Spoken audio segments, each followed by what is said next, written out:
اللہ سبحانہ و تعالیٰ کے نام پاک سے آغاز جو بڑا مہربان نہایت رحم فرمانے والا ہے، اور کروڑوں درود و سلام ہمارے اور آپ کے آقا حضرت احمد مجتبیٰ محمد مصطفیٰ صلی اللہ علیہ وآلہ وسلم پر کہ آپ کی خدمت اقدس میں ہدایہ درود پیش کرنا اہل ایمان کے لیے دنیا اور آخرت میں کامیابی، بھلائی، فلاح، نجات اور بلندی درجات کا ذریعہ ہے۔ اللہم صلی علی سیدنا و مولانا محمد وعلی آل سیدنا و مولانا محمد وبارک وسلم وصلو علیہ۔ ناظرین محترم، السلام علیکم ورحمۃ اللہ وبرکاتہ۔ میں ہوں آپ کا میزبان محمد رئیس احمد۔ روشنی سب کے لیے کل ظلم کے موضوع پر ہم نے پروگرام کیا، بہت پسند کیا گیا، اور آج عدل و انصاف کے عنوان کے ساتھ ہم آپ کی خدمت میں حاضر ہیں۔ ظاہر ہے ظلم کے بعد عدل و انصاف پر بات ہونی ضروری ہے، چونکہ جو معاشرے میں چیزیں ہو رہی ہیں ہم یہ دیکھتے ہیں، اس پر کل بہت عمدہ انداز میں بات ہوئی۔ آج عدل و انصاف کے حوالے سے بات ہوگی کہ جو بھی معاشرہ، جس معاشرے میں عدل و انصاف نہیں ہوگا، وہ معاشرہ ایک ایسی ابتری کا شکار ہو جائے گا کہ وہ لوگوں کے، آنے والے لوگوں کے لیے مثال بن جائے گا کہ فلاں معاشرے میں، فلاں وقت، فلاں قوم میں عدل و انصاف نہیں تھا، جس کے سبب یہ انارکی پائی گئی اور یہ چیز پائی گئی کہ جس میں لوگ ایک دوسرے کے دست و گریباں تھے حق مانگنے کے لیے اپنا۔ تو یہ جو چیزیں، ویسے تو اسلامی احکامات کے مطابق تو ہر شخص جو ہے وہ جواب دہ ہے اپنی رعیت کے اعتبار سے اللہ کی بارگاہ میں، لیکن جو عدل و انصاف کے جو احکامات قرآن کریم سے ہم تک پہنچتے ہیں تو محسوس یہ ہوتا ہے کہ یہ ان لوگوں کے لیے ہے کہ جو صاحبان اختیار و اقتدار ہیں، جن کے ہاتھ میں وہ تمام قوانین ہیں کہ جن کا اطلاق کر کے وہ عدل بھی قائم کر سکتے ہیں اور انصاف بھی دلوا سکتے ہیں اپنی ملک و قوم کو۔ تو اس اعتبار سے آج ہم قرآن کریم کی روشنی میں جاننے کی کوشش کریں گے کہ آیا اس کی فضیلت کیا ہے، اور اس کے حوالے سے مزید انتہائی اہم نوعیت کے سوالات اور عصری تناظر میں آپ دیکھیں گے تو آج کا پروگرام انتہائی آپ کو اہم محسوس ہوگا کہ آج جس طرح عدل پامال ہو رہا ہے، انصاف کی دھجیاں بکھیری جا رہی ہیں، تو کیا کیا احکامات ہیں، ہماری شاید نظر اس طرف نہیں ہے۔ علامہ مفتی محمد سہیل اعظم جدید صاحب تشریف فرمائے۔ السلام علیکم ورحمۃ اللہ وبرکاتہ۔ السلام ورحمۃ اللہ وبرکاتہ۔ اور آپ کے ساتھ علامہ مفتی احسن نوید نیازی صاحب تشریف فرمائے۔ السلام علیکم ورحمۃ اللہ وبرکاتہ۔ وعلیکم السلام ورحمۃ اللہ۔ اچھا حضرت، عدل کی فضیلت کے حوالے سے ابتداً میں چاہتا ہوں کچھ گفتگو فرما دیں آپ تو بہت اچھا ہے۔ بسم اللہ الرحمن الرحیم۔ اللہم صلی علی سیدنا و مولانا محمد وعلی آلہ و اصحابہ وبارک وسلم۔ جی قبلہ رئیس بھائی، کسی چیز کو یا بوجھ کو دو حصوں میں اس طرح بانٹنا کہ دونوں میں سے کسی ایک میں بھی ذرہ برابر کمی یا بیشی نہ ہو، اسے عام طور پر عربی میں عدل کہا جاتا ہے۔ اچھا، اس کو اور مزید آسان الفاظ میں، آسان کلمات میں یوں کہا جائے کہ جو میں بات کہوں وہ سچ کہوں، جو بات کہوں وہ سچ کہوں، جو کام کروں وہ سچائی کی کسوٹی پر پورا اترے، اسے عام طور پر عدل و انصاف کہا جاتا ہے۔ اچھا، پھر اس میں آپ دیکھیں کہ اس کی اگر ہم اہمیت پر بات کریں تو اس سے بڑھ کر اور کیا اہمیت ہوگی کہ اللہ تعالیٰ کے جو کئی روایات میں 99 صفاتی نام آئے ہیں، ان میں سے ایک نام عدل ہے، یعنی عدل کرنے والا۔ اور اس سے علماء نے یہ معنی اخذ فرمائے کہ اس سے مراد یہ ہے کہ جو وہ فرماتا ہے وہ سچ فرماتا ہے۔ اچھا، عدل عملی ہو یا عدل قولی ہو، اللہ رب العالمین نے دونوں کا بیان قرآن میں فرمایا کہ واللہ یقضی بالحق، وہ سچے فیصلے فرماتا ہے، یہ عدل عملی ہے۔ اور عدل قولی واللہ یقول الحق، وہ ہمیشہ سچ فرماتا ہے، حق بات فرماتا ہے، اس کے علاوہ کوئی غلط بات نہیں فرماتا۔ اچھا، اب یہاں پر آپ دیکھیں کہ زمین و آسمان میں یہ جتنا بھی کارخانہ زمین و آسمان کے مابین، اس سے ماورا چل رہا ہے، یہ اللہ تبارک و تعالیٰ کے عدل و انصاف کی وجہ سے قائم ہے۔ جی، عدل و انصاف کی وجہ سے قائم ہے، اور اللہ تبارک و تعالیٰ نے اس پوری کائنات پر اپنی شہنشاہیت عدل و انصاف کے ساتھ قائم فرمائی ہے۔ قرآن کریم میں اس بات کا بیان موجود ہے کہ شہید اللہ انہ لا الہ الا ہو والملائکۃ وَأُولُو الْعِلْمِ قَائِمًا بِالْقِسْطِ، کہ اللہ نے گواہی دی، شہید اللہ، اللہ نے گواہی دی کہ بے شک اس کے سوا کوئی معبود نہیں، ملائکہ اور علم والے، اور اللہ تبارک و تعالی نے فرمایا کہ اللہ رب العالمین نے بالقسط، قائما بالقسط، وہ قسط کے ساتھ عدل و انصاف کے ساتھ قائم ہے۔ اب یہاں پر آپ دیکھیں کہ اس کی اہمیت اور کتنی واضح ہو کہ اللہ تبارک و تعالیٰ کے بعد ہم دیکھتے ہیں کہ سارے انبیاء، سارے رسول اعظام علیہم السلام جتنے آئے سب عدل و انصاف کے پیکر ہیں۔ اچھا، پھر خود حضور سید عالم صلی اللہ علیہ وسلم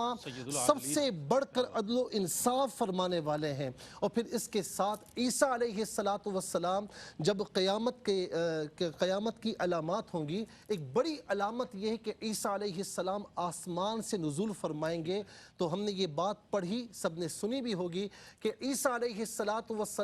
عادل و منصف بن کر آئیں گے، اور اس پوری کائنات میں عدل و انصاف کا دور دورہ ہوگا۔ پھر اس میں آپ یہ دیکھیں کہ شہید اللہ انہ لا الہ الا ہو، یہ جو آیت کریمہ ہے، یہ اس بات کی طرف بھی یعنی مستفاد ہوتی ہے، یا ہمیں مستفاد ہوتا ہے کہ عدل و انصاف کسی ایک، یعنی یوں سمجھ لیں کہ ایک شعبے کے ساتھ نہیں ہے کہ دو، یعنی کوئی قاضی فیصلہ کر رہا ہے، کوئی حاکم فیصلہ کر رہا ہے، صرف اس کے شعبے کے ساتھ قائم نہیں ہے، بلکہ اگر آپ کا معاشرتی معاملہ ہو، آپ کا معاشی معاملہ ہو، یا آپ کا گھریلو معاملہ ہو، ہر اعتبار سے عدل و انصاف تمام شعبوں پر احاطہ کرتا ہے۔ تو میں سمجھتا ہوں کہ عدل و انصاف ایک ایسا عمل ہے کہ یہ اللہ تبارک و تعالیٰ اور اس کے پیارے محبوب کو بھی پسند ہے، اور جو عدل و انصاف کرنے والا ہوگا اللہ تبارک و تعالیٰ اسے بھی پسند فرمائے گا۔ بہت عمدہ انداز میں قرآن کریم کی روشنی میں اور مختلف آیات کی صورت میں آپ نے شامل کر کے جواب عنایت فرمایا۔ اچھا، عدل کے فوائد و ثمرات کیا ہوتے ہیں؟ اگر اس پر نظر ہو اور از روئے قرآن جو چیزیں بیان کی گئی ہیں تو میں سمجھتا ہوں کہ ہم بہت سی چیزوں کو سمجھ سکیں گے۔ کیا فرماتے ہیں مجھ صاحب؟ بسم اللہ الرحمن الرحیم، صلی اللہ علیہ حبیبی سیدنا و مولانا محمد وعلی آلہ وصحبہ وبارک وسلم۔ لیکن رئیس بھائی، عدل و انصاف تو وہ وصف ہے کہ میں کہتا ہوں کہ یہ معاشرے کے لیے آکسیجن کی مثل ہے، کہ جیسے آکسیجن کی اہمیت ہوتی ہے، اسی طرح کسی بھی معاشرے کے اندر عدل و انصاف کی اہمیت ہے۔ اگر عدل و انصاف کے تقاضے پورے کیے جائیں گے تو وہ معاشرہ مثالی معاشرہ ہوگا، وہ معاشرہ ترقی یافتہ معاشرہ ہوگا۔ جس معاشرے میں عدل و انصاف کے تقاضے فراموش کر دیے جائیں تو وہ معاشرہ حقیقتاً پسماندہ معاشرہ ہوتا ہے۔ اور آپ دیکھ لیں کہ دنیاوی طور پر بھی جن معاشروں کو ترقی یافتہ کہا جاتا ہے وہاں پر عدل و انصاف کے تقاضے پورے کیے جاتے ہیں۔ یہ میں بات کر رہا ہوں ابھی خاص عدل و انصاف کی، باقی جیسے ابھی قبلہ مفتی صاحب نے تو اشارہ کر ہی دیا کہ ویسے تو عدل و انصاف کا ایک براڈ پرسپیکٹیو ہے، ایک وسیع تر تناظر میں ایک جو بات ہے وہ الگ، اس پہ بھی بعد میں روشنی ڈالتا ہوں۔ پہلے میں ایک جو خاص ہمارے ہاں جسے عدل و انصاف کہا جاتا ہے، جس کا تعلق لوگوں کے ساتھ فیصلہ کرنے سے، قضاء کے ساتھ ہے، جو عدل و انصاف کی کرسی ہے، کورٹس ہیں، جو یہ معاملات ہیں، ابھی میں اس کی بات کر رہا ہوں جن کے ساتھ لوگوں کا براہ راست واسطہ پڑتا ہے۔ کہ جتنے بھی ترقی یافتہ معاشرے ہیں آپ کو وہی ترقی یافتہ معاشرے نظر آئیں گے کہ جہاں جوڈیشری جو ہے وہ مضبوط ہوگی اور عدل و انصاف کا بول بالا ہوگا، وہ معاشرہ ترقی یافتہ ہوگا۔ اور جن معاشروں کو آپ پسماندہ دیکھیں گے، آپ دیکھیں گے کہ وہاں پر جو ہے عدل و انصاف کے تقاضے فراموش کیے جا رہے ہوں گے، اس لیے ایسا ہوتا ہے۔ تو کسی بھی معاشرے کے ترقی یافتہ ہونے کے لیے، بلکہ بہت زیادہ جو کہا جاتا ہے نا آج کل فلاحی ریاست، تو میں کہتا ہوں فلاحی ریاست کا تصور تو عدل و انصاف کے بغیر ممکن ہی نہیں ہے۔ فلاحی ریاست در حقیقت ہے، جی ہاں بالکل، فلاحی ریاست تو ہے ہی وہ کہ جس کے اندر عدل و انصاف کی بالا دستی ہو، اور ایسا نہ ہو کہ جناب آپ قرابت کی بنا پہ یا عداوت کی بنا پہ فیصلوں میں کمی بیشی کریں۔ اسلام اس چیز کو جو ہے کنڈیم کرتا ہے کہ آپ قرابت کی بنا پہ فیصلہ کریں یا عداوت کی بنا پہ فیصلہ کریں، آپ نے جو فیصلہ کرنا ہے وہ بالکل حق کے مطابق فیصلہ کرنا ہے، عدل اور انصاف کی بنیاد پہ کرنا ہے، چاہے وہ آپ کی قرابت والے کے خلاف ہو، چاہے وہ آپ کی عداوت والے کے حق میں ہو۔ نہ آپ نے قرابت والے کو دیکھنا ہے، نہ عداوت والے کو دیکھنا ہے، عدل اور انصاف کو بنیاد بنانا ہے، اس کے مطابق فیصلہ کرنا ہے، اور غیر ضروری تاخیر نہیں ہونی چاہیے عدل کے اندر۔ ایسا نہ ہو کہ جناب آپ وہ جو مدعی ہے، جو فریادی ہے، جب اس کا نمبر آیا یا جب آپ نے اس کے حق میں فیصلہ کیا تو وہ مر چکا، اسے مرے ہوئے بھی 4 سال ہو چکا، یہ ریئل جی، اور یہ ریئل کیس ہو چکا ہے ہمارے مملکت اسلامیہ میں، کہ جو ہے وہ جس کے حق میں کیس آیا پتہ چلا کہ جناب جو ہے اس کو 4 سال گزر چکے مرے ہوئے۔ انگلش میں کہتے ہیں justice delayed is justice denied, کہ غیر ضروری تاخیر جو ہے انصاف کے اندر یہ ایسے ہے گویا آپ نے انصاف کا انکار کر دیا۔ بہت اچھے انداز میں مفتی صاحب نے بیان فرمایا، اور جو اپنے جواب کے دوران ایک چیز بڑی بنیادی ارشاد فرمائی آپ نے کہ ریاست مدینہ کی اگر بات ہوتی ہے یا کسی بھی مثالی ریاست کی بات ہوتی ہے تو وہ ریاست ممکن ہی نہیں ہے اس کا قیام اگر اس میں عدل و انصاف نہ ہو، اور اس کی روشن مثال پہلی جو ریاست ہے ریاست مدینہ جو عدل و انصاف پر ایک مشتمل نظر آتی ہے اور اس کے اندر ایک بہت بہترین انصاف نظر آتا ہے، وہ ہمارے سامنے رول ماڈل کے طور پر موجود ہے۔ حاضر ہوتے ہیں وقفے کے بعد، ہمارے ساتھ رہیے گا۔ دنیا کی پہلی سماجی اور ایک ایسی ریاست، اسلامی ریاست جس کا قیام سرکار علیہ السلام کی سربراہی میں عمل میں آیا، وہ ریاست مدینہ ہے، اور اس میں عدل و انصاف کے تقاضے پورے ہوتے ہوئے نظر آتے ہیں۔ میں چاہتا ہوں جواب کا جو آخری حصہ ہے وہ بیان فرما دیجیے۔ جی، تو میں گزارش کر رہا تھا کہ جو ہے غیر ضروری تاخیر جو ہے گویا یہ عدل سے انکار کے مترادف ہے، جیسا کہ مشہور میں نے مقولہ بھی پیش کیا انگلش کا کہ justice delayed is justice denied. تو اسی طرح جس طرح غیر ضروری تاخیر جو ہے یہ عدل کے ساتھ زیادتی ہے، یہ عدل کے ساتھ زیادتی ہے، عدل نہیں ہے، یعنی توازن آپ نے ختم کر دیا کہ عدل کا ایک معنی توازن بھی ہے، تو یہ آپ نے توازن ہی ختم کر دیا۔ اسی طرح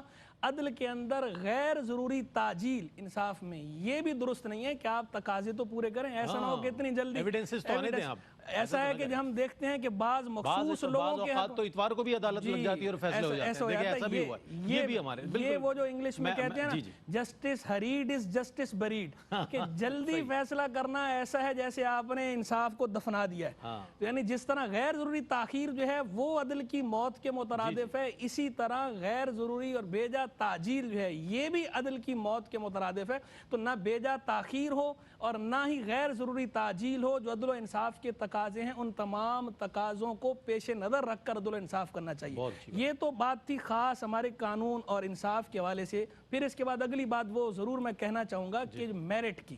کہ میرٹ کے مطابق حضور جان عالم علیہ السلام سے پوچھا گیا قیامت کی نشانی، قیامت جو ہے وہ کب آئے گی؟ حضور نے فرمایا دُیّعَتِ الْأَمَانَةُ فَانْتَظِرِ السَّاعَةَ، جب امانت ضائع ہو تو قیامت کا انتظار کرو۔ تو انہوں نے پوچھا ما ہی اضاعت ہوا، کہ امانت کے ضائع ہونے سے کیا مراد ہے؟ تو سرکار صلی اللہ علیہ وسلم نے فرمایا وُسِّدَ الْأَمْرُ إِلَىٰ غَيْرِ أَهْلِ، کہ جب کوئی معاملہ نہ اہل کے سپرد کر دیا جائے۔ تو ہم جب یہ دیکھتے ہیں معاشرے کے اندر کہ اقربا پروری ہو رہی ہے، فیورٹزم ہو رہا ہے، رشوت کی بنیاد پہ یا سورسز کی بنیاد پہ، تعلقات کی بنیاد پہ جب لوگوں کو وہ عہدے دیے جاتے ہیں کہ جن عہدوں کو وہ اہل نہیں ہے، چاہے تعلیم کا شعبہ ہو، چاہے صنعت کا شعبہ ہو، چاہے تجارت کا شعبہ ہو، چاہے اسمبلی کا معاملہ ہو، سیاست کا شعبہ ہو، جب ہر جگہ ایسا ہوگا تو معاشرہ کیسے ترقی کرے گا؟ فلاحی ریاست کیسے بنے گی؟ ریاست مدینہ کیسے بنے گی؟ تو ریاست مدینہ کے قیام کے لیے میرٹ پر فیصلے کرنے بھی بہت ضروری ہیں۔ بہت اچھی بات، یہ تمام چیزیں جو بقیہ تھی مفتی صاحب نے بیان فرما دی۔ اچھا، ایک انتہائی اہم سوال میرے پاس موجود ہے کہ عادل حاکم کے لیے جو ہے وہ قرآن میں بھی موجود ہے اور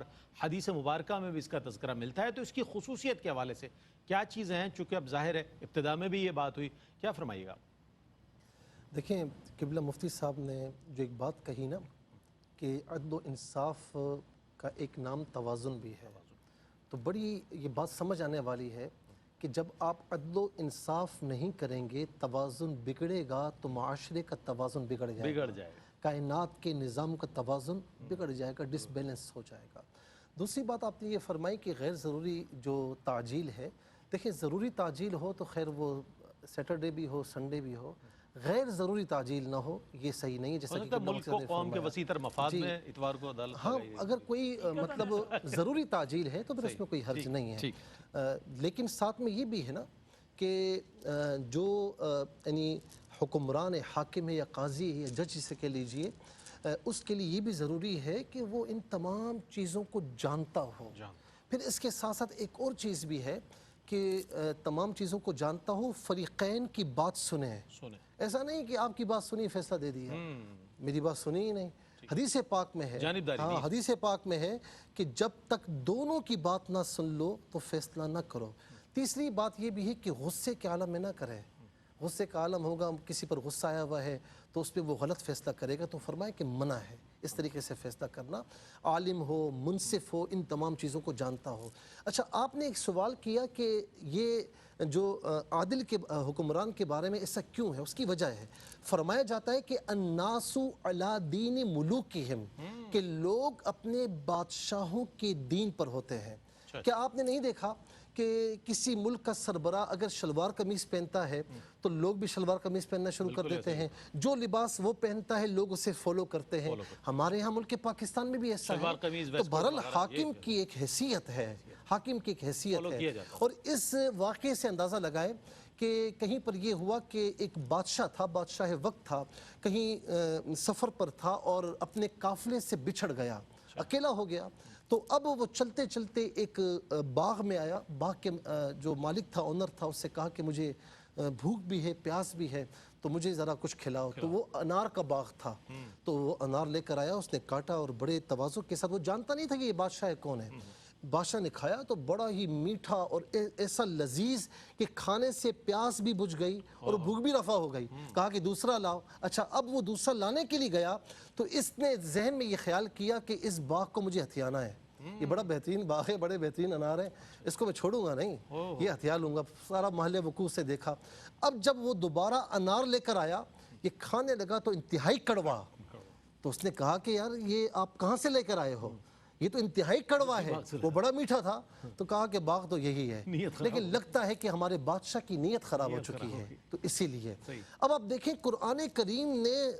تمام شعبوں پر جو احاطہ فرمایا نا عدل و انصاف کا، دیکھیں معاشرتی معاملہ ہو تو فرمایا کہ فَإِنْ خِفْتُمْ أَلَّا تَعْدِلُوا فَوَاحِدًا، کہ جہاں پر کسی شخص نے دو نکاح کیے ہوئے ہیں، فرمایا عدل و انصاف نہیں کر سکتے تو ایک کافی ہے تمہارے لیے۔ یتیموں کا معاملہ آیا تو وَأَن تَقُومُوا لِلْيَتَامَى بِالْقِسْطِ، یتیم پسا ہوا طبقہ ہے، اور ہمارا اسلام جو ہے پسے ہوئے طبقے کو اوپر لاتا ہے، ان کے حقوق کی محافظت کرتا ہے۔ تو فرمایا کہ یتیموں کے ساتھ، یتامہ کے ساتھ عدل و انصاف سے کام لو۔ جہاں پر معاشی معاملہ آ جائے تو خرید و فروخت، سیلنگ پرچیزنگ بڑی اہم، اور پھر اس میں پیمانہ، وزن، یہ تو اللہ رب العالمین نے کیا فرمایا، خاص طور پر وَأَوْفُوا الْكَيْلَ وَالْمِيزَانَ بِالْقِسْطِ، ناپ تول میں کمی نہ کرنا، ناپ تول عدل و انصاف کے ساتھ کرنا۔ اسی طریقے سے آپ یہ دیکھیں کہ جہاں پر عدالتی معاملات ہوں، وَلْيَكْتُبْ بَيْنَكُمْ كَاتِبٌ بِالْعَدْلِ، کہ دونوں کے معاملات ہیں لکھ لکھو بھی سچائی کے ساتھ، عدل و انصاف کے ساتھ لکھو۔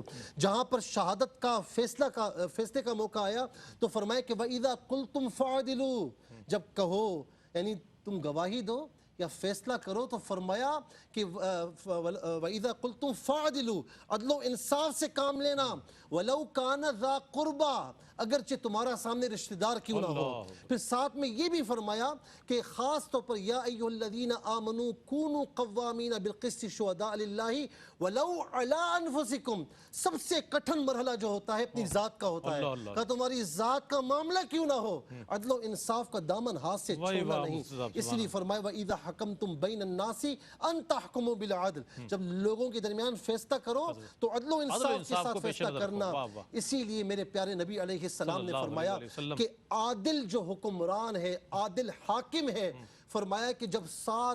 جب روز قیامت ہوگا، 7 اشخاص ایسے ہیں جو اللہ تعالیٰ کے عرش کے نور کے سائے میں ہوں گے۔ پہلا شخص کون ہے؟ امام عادل، فرمایا کہ عادل حکمران، فرمایا کہ عادل حکمران کی دعا کبھی رد نہیں ہوتی، اور کائنات میں سب سے زیادہ محبوب اللہ کی بارگاہ میں اگر کوئی ہے تو وہ امام عادل حکمران ہے، اور سب سے زیادہ اگر مبغوض کوئی ہے تو وہ ظالم حاکم ہے۔ بہت اچھی بات، دیکھیں جہاں ذمہ داریاں ہیں ایک عادل حکمران کے لیے بہت زیادہ ذمہ داریاں ہیں، بہت زیادہ اس کو سوجھ بوجھ کے ساتھ کام کرنا ہے، وہیں پر ثمرات بھی بہت عمدہ انداز میں علامہ مفتی محمد سہیل رضا امجدی صاحب نے روشنی ڈالی، اور بہت عمدہ انداز میں عادل حکمران کے لیے جو احکامات ہیں وہ، اور پھر یہ کہ اس کے لیے جو ثمرات ہے آخرت میں، اس کے حوالے سے گفتگو فرمائی، اور بڑی کمال گفتگو فرمائی۔ اب یہ ہے سیرت رسول صلی اللہ علیہ وآلہ وسلم کے حوالے سے ہم چاہیں گے کچھ ایسی مثالیں سامنے آ جائیں عدل و انصاف کی کہ اللہ کرے کہ میں اور آپ اور وہ تمام لوگ جہاں تک یہ آواز جا رہی ہے وہ سنیں تو عدل و انصاف کے پیمانے اور ان کے تقاضے پورے کر سکیں۔ بسم اللہ۔ خاتم النبیین صلی اللہ علیہ وسلم، شفیع المذنبین، سید المرسلین، رحمت للعالمین سید العادلین واہ، حضور جان عالم صلی اللہ تعالی صلی علیہ اللہ وآلہ علیہ وسلم وسلم کی سیرت طیبہ تو رہتی دنیا تک کے لیے یادگار، چمکتی دمکتی ہے۔ دنیا میں کون سا خوبی کا گوشہ ایسا ہے کہ جس کے لیے سیرت طیبہ کے اندر روشنی موجود نہ ہو؟ بے شک، حضور جان عالم علیہ السلام جامع الصفات اور مجمع الکمالات شخصیت، تو سرکار کی سیرت تو جو ہے وہ بھری پڑی ہے عدل و انصاف کی مثالوں سے بھی اور دیگر خوبیوں سے بھی، اور خاص عدل و انصاف اگر ہم دیکھتے ہیں تو آپ دیکھیں حضور جان عالم علیہ السلام کا، پہلے تو میں اس واقعے کی طرف اشارہ دلاؤں گا کہ جب اعلان نبوت ابھی آپ نے نہیں فرمایا تھا، ٹھیک ہے، اعلان نبوت 40 برس کی عمر میں فرمایا، جب آپ کی عمر مبارک 35 برس تھی، اعلان نبوت سے 5 برس قبل جب مکہ مکرمہ میں کعبہ مشرفہ کو تعمیر کیا جا رہا تھا، جب تعمیر نو ہوئی تو میں اس واقعے کی طرف اشارہ دلاؤں تنصیب گا حجر اسود کے کہ حوالے جب سے، حجر اسود کی تنصیب پہ تنصیب جو کے قبائل کے درمیان جھگڑا کھڑا تنازع ہوا اور کھڑا ہر ہوا، بندہ چاہ رہا تھا کہ اور جو ہے وہ تلواریں بے نیام ہو گئی تلواریں تھی بے نام خون کا پیالہ لے کے اگلوں نے اس کے اندر جو ہے انگلیاں ڈبو کے اعلان کر دیا تھا کہ بھئی ہم تجھے وہ خون بہا دیں گے اس پر،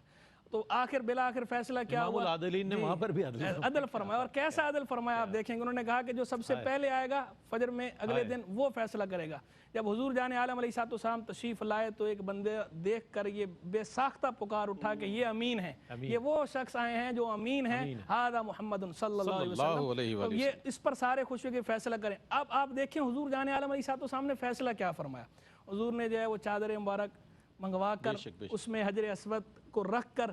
ہر قبیلے کے ہر خاندان کے ایک سردار کو بلایا اور کہا اٹھائیں، آپ اٹھا کے اور پھر آپ نے بڑی یہ حکمت کے ساتھ اسے خود اپنے دستے مبارک سے حجر اسود کو اندر نصب فرما دیا۔ اب آپ یہ دیکھیں کہ سرکار عیسیٰ السلام کی ذہانت، حضور جان عالم علیہ السلام کی حکمت، سرکار کا حسن تدبر اور پھر عدل،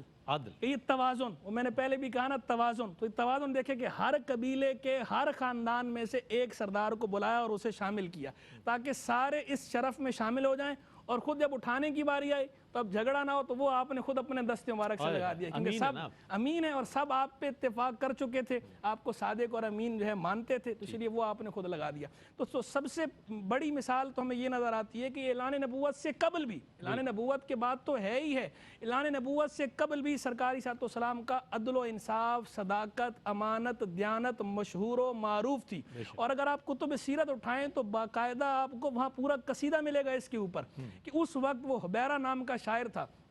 زمانہ جاہلیت میں، کہ جب یہ ہوا معاملہ تو اس کے بعد اس نے باقاعدہ پورا قصیدہ کہا جس کے اندر سرکار عیسیٰ السلام کے عدل کی تعریف کی، عدل و انصاف کی تعریف کی، باقاعدہ نام لے کے، اور بڑا وہ طویل قصیدہ ہے، ناظرین کتب سیرت کا مطالعہ کریں، ان کے اندر انہیں ملے گا۔ میں جو ایک دو کتب کے نام لے لیتا ہوں جن کے اندر انہیں یہ مل جائے گا، خاص طور پر جو ہے وہ اردو کا نام لیتا ہوں، ضیاء النبی جو ہے پیر کرم شاہ صاحب کی کتاب ہے، ضیاء النبی جو ہے وہ بہت زبردست کتاب ہے، اگر اس کو پڑھیں گے اس کے اندر بالکل عشق میں بھی اضافہ ہوگا، محبت میں بھی اضافہ ہوگا، اور جو سیکھنے کو بہت کچھ ملے گا۔ تو یہ تو اعلان نبوت سے قبل کی بات۔ اب اعلان نبوت کے بعد آئیں تو آپ سرکار عیسیٰ السلام کی سیرت کے اندر ایک سے ایک واقعہ عدل و انصاف کا۔ غزوہ بدر کے موقع کی ایک مثال دے دیتا ہوں کہ جب سرکار عیسیٰ السلام صفیں سیدھی کرا رہے تھے تو حضرت سواد جو ہے وہ تھوڑا سا آگے کی طرف ان کا جو ہے شکم مبارک نکلا ہوا تھا، تو حضور نے تیر سے ہلکا سا ایسے جو ہے وہ تیر شکم پہ ان کے چبو دیا کہ استوی یا سواد، کہ سواد پہ سیدھے ہو جاؤ۔ اب جیسے حضور نے یہ کیا تو انہوں نے آگے سے کہا یا رسول اللہ یا اجاتنی، اے اللہ کے رسول آپ نے مجھے تکلیف پہنچائی، فقط باسک اللہ بالحق والعدل، اللہ نے آپ کو حق اور عدل کے لیے بھیجا، فاقدنی مجھے قصاص دیجیے، جی وہ آگے نا مجھے قصاص دیجیے۔ تو سرکار عیسیٰ السلام نے بغیر ناراض ہوئے، بغیر ماتھے پہ شکن لایا، آپ نے فوراً جو اپنے شکم مبارک سے کرتا اٹھا دیا، تو انہوں نے بڑھ کے بوسہ دیا۔ حضور نے پوچھا کہ آپ نے کس بات نے آپ کو بھارا یہ کام کرنے پہ؟ تو انہوں نے آگے سے جواب میں کہا رسول اللہ مجھے لگ رہا تھا کہ پتہ نہیں شاید میں اسی میں اگر قتل ہو جاؤں تو آپ کے مبارک جسم سے میرا جسم مس ہو جائے، آگے اس کی برکت مل جائے، میں دوزخ کی آگ سے آزاد ہو جاؤں۔ صحابی کا عقیدہ بھی پتہ چل گیا، سرکار سے تبرک بھی پتہ چل گیا، اور حضور کا عدل بھی پتہ چل گیا۔ سبحان اللہ سبحان اللہ۔ مثالیں تو اتنی ہیں سیرت النبی صلی اللہ علیہ وسلم میں کہ ہماری عمر تمام ہو سکتی ہے، سرکار علیہ السلام کے عدل و انصاف پر ہم بات کماقو نہیں کر پائیں گے۔ تیری انگلنا مک دیاں کیا بات۔ تو میں چاہتا ہوں کہ چونکہ صحابہ اکرام رضوان اللہ تعالی علیہ مجمعین وہ جماعت ہے کہ جو سرکار کی تربیت یافتہ جماعت ہے، ان حضرات نے اپنے اپنے وقتوں میں عدل بھی کیا امور سلطنت کو بھی قائم رکھا، سیادت بھی کی، قیادت بھی کی، کیا فرمائیے گا اس حوالے سے؟ دیکھیں اس میں ایک بات واضح ہو جائے کہ حضور نبی کریم صلی اللہ تعالی علیہ وسلم کے سارے اصحاب اکرام علیہم رضوان عادل ہیں، بالکل، اور اسی طریقے سے تمام اہل بیت اطہار رضی اللہ تعالی عنہم اجمعین وہ بھی عادل ہیں۔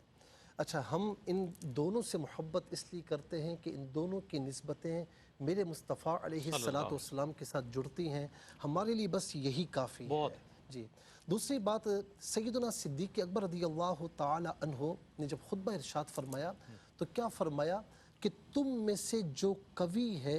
میرے نزدیک کمزور ہے،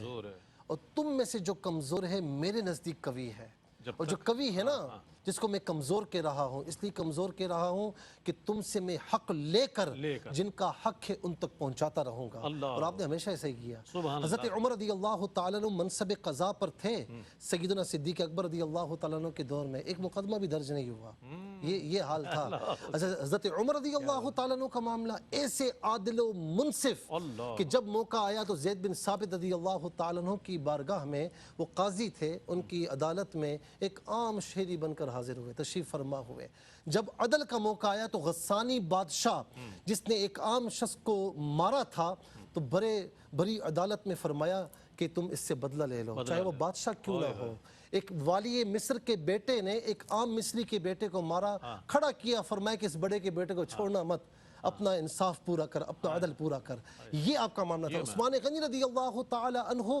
جب حج فرمایا کرتے، تمام عمال کو جمع ہونے کا حکم دیتے، پھر لوگوں سے فرماتے کہ ان کے بارے میں جو شکایتیں ہیں میرے سامنے کرو، اور پھر سد باب بھی فرماتے، جو شکایتیں ہوتی ان کو نبھاتے، پوری ذمہ داری ادا فرماتے۔ حضرت علی رضی اللہ تعالی عنہ کے کیا کہنے کہ آپ رضی اللہ تعالی عنہ بیت المال کا مال جو ہے نا اپنے لیے گوارا نہیں فرماتے تھے، عمال کے لیے گوارا نہیں فرماتے تھے، اور حال یہ تھا کہ ایک نصرانی نے آپ کی ذرا اس کے ہاتھ لگ گئی، اور جب قاضی شریع کی عدالت لگی تو چونکہ گواہی کا نصاب آپ کے نزدیک پورا تھا، قاضی شریع کے نزدیک پورا نہیں تھا، انہوں نے ماننے سے انکار کیا، آپ نے اس کا فیصلہ من وعن تسلیم کر لیا۔ نصرانی یہ دیکھ کر مسلمان ہو گیا کہ جس دین میں بادشاہ اسلام کی عدالت کا قاضی اس بادشاہ کے خلاف فیصلہ دے، وہ دین جھوٹا نہیں ہو سکتا۔ اس طریقے سے اور کئی واقعات ہیں کہ جس میں عدل و انصاف کی کئی امثال ہیں۔ ہم کہتے رہیں گے، ہم کے بیان کرتے رہیں گے، لوگ سنتے رہیں گے، پورا نہیں ہوگا۔ یہ چند واقعات میں نے عرض کیے۔ حضرت عمر بن عبدالعزیز کا آپ نے فرمایا، بس آخر میں ایک بات عرض کروں کہ انگور والے کی آواز آئی، جی رضی اللہ تعالیٰ عنہ، انگور والے کی آواز آئی، اپنی ادھر ٹٹولا کچھ بھی نہیں تھا، حالانکہ وہ تھے بڑے امیر تھے، اور ہر وقت خوشبوئیں بسے ہوئے تھے، نئے نئے کپڑے پہنتے تھے۔ جب امیر المؤمنین بنے سب کچھ چھوڑ دیا۔ انگور والے کی آواز آئی، ٹٹولا اپنے آپ کو کچھ بھی نہیں تھا۔ زوجہ محترمہ سے پوچھا تو انہوں نے فرمایا میرے پاس بھی کچھ نہیں ہے۔ تو پھر فرمانے لگے کہ کل جو ہے وہ آگ کی زنجیر پہننے سے بہتر یہ ہے کہ عمر آج صبر کرے۔ کیا عدل کے معیارات ہیں اور تقاضے پورے کیے ہیں۔ میں بہت شکریہ ادا کروں مصطفیٰ آپ کی تشریف آوری کا، مصطفیٰ آپ تشریف لائے۔ آج عدل و انصاف کے حوالے سے بات ہوئی، اور آج ہمیں غور کرنا چاہیے انفرادی طور پر بھی اور ہر فرد کو بھی، اور تمام تر ان حضرات کو کہ جنہیں یہ ذمہ داریاں سونپی گئی ہیں۔ اسی کے ساتھ اپنے میزبان محمد رئیس احمد کو اجازت دیجیے۔ اللہ حافظ۔